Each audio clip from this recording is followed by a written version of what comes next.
fresh round of raids across France as police search for the alleged mastermind of those coordinated ISIS attacks in Paris. For a moment, they thought they had the suspects surrounded.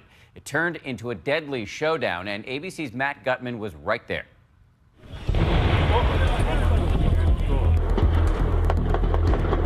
We're hearing multiple blasts right now. We're not sure what those sounds of explosions are several hundred yards down the road.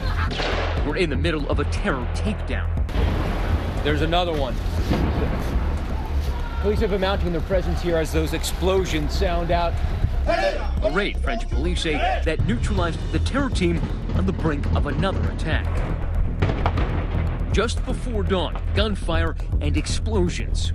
Anti-terror police firing nearly 5,000 rounds for close to 7 hours. One video emerging just tonight, showing what appeared to be the first French SWAT team arriving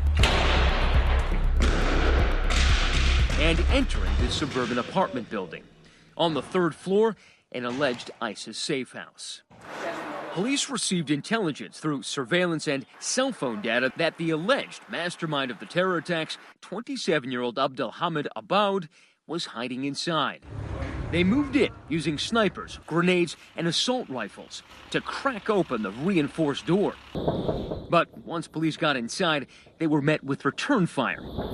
Then, a woman blowing herself up with a suicide vest. Laurie and Soufiane were jolted awake by the explosions. I heard shots being fired, which worried me. So I was looking left and right because there were cops everywhere who were blocking the street, and there were more shots coming from my left, the street that was occupied by the terrorists.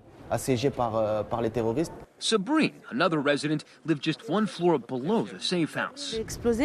We saw bullets, lights, laser beams in our direction. There were real explosions. We felt the building shake. She said she was hiding with her baby in the bathroom when she heard the terrorists from above. And there were guys upstairs screaming, "Shoot, shoot, there, there, there." They were talking, and the policeman as well was saying, "Reload, reload, quickly." Whoa. This neighborhood with a large Muslim population locked down, thousands shut in their homes, and this family shut out.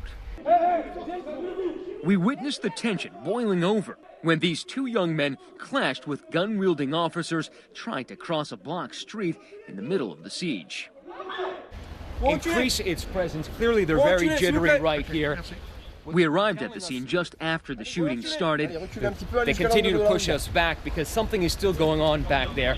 In this cell phone video, you can see suspects being led away by the SWAT teams, some of them stripped of their clothes. Ultimately, 8 were arrested, 1 woman and 7 men, including Jawad Ben Dawood, identified as the suspect's landlord. Before being led away, he told reporters he didn't know the men were terrorists, saying, "Someone asked me to put the people up for 3 days, and I did them a favor, and it's normal. I don't know where they came from, and I don't know anything. If I'd known, do you think I would have done it?" Officials have yet to reveal the identities of the others, but confirmed they don't know the whereabouts of their number 1 target, Aboud.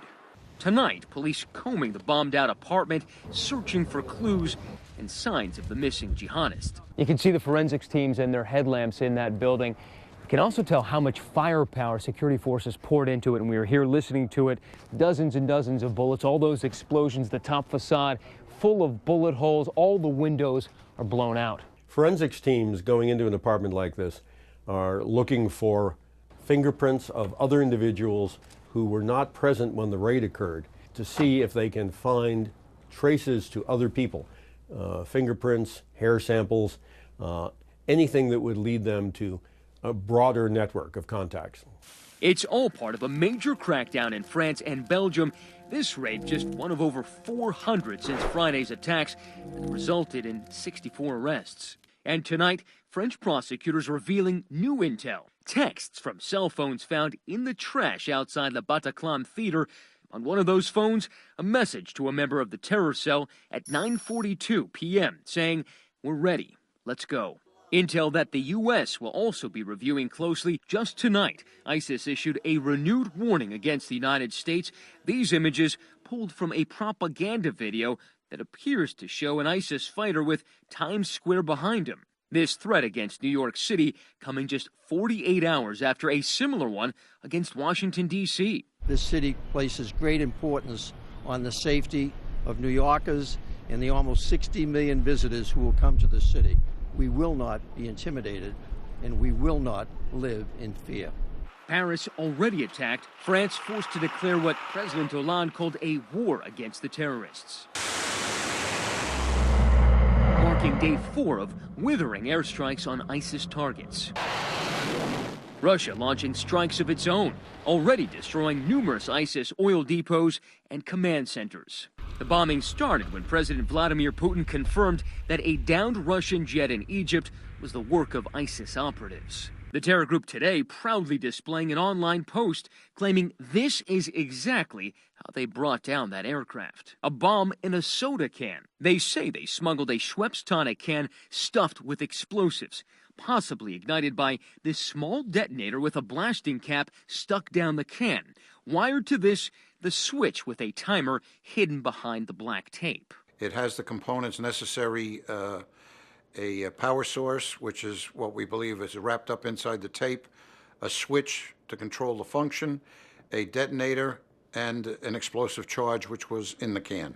The whole thing likely costing no more than $50. But bomb experts say it could be used to produce a blast much more powerful than the one in this government test, like the one that downed that Russian jet. U.S. aviation security officials say screening machines should be able to spot a soda can bomb like this, but there is concern that no security system is foolproof. Even with the best of security screening machines, if you have an insider who's willing to place an explosive on a plane, you have a real problem. Security concerns that cast a long shadow from here to France. Tonight, Parisians continue to mourn the 129 victims who died in Friday's massacre as doctors race to treat the almost 200 still in the hospital. For Nightline, I'm Matt Gutman in Paris.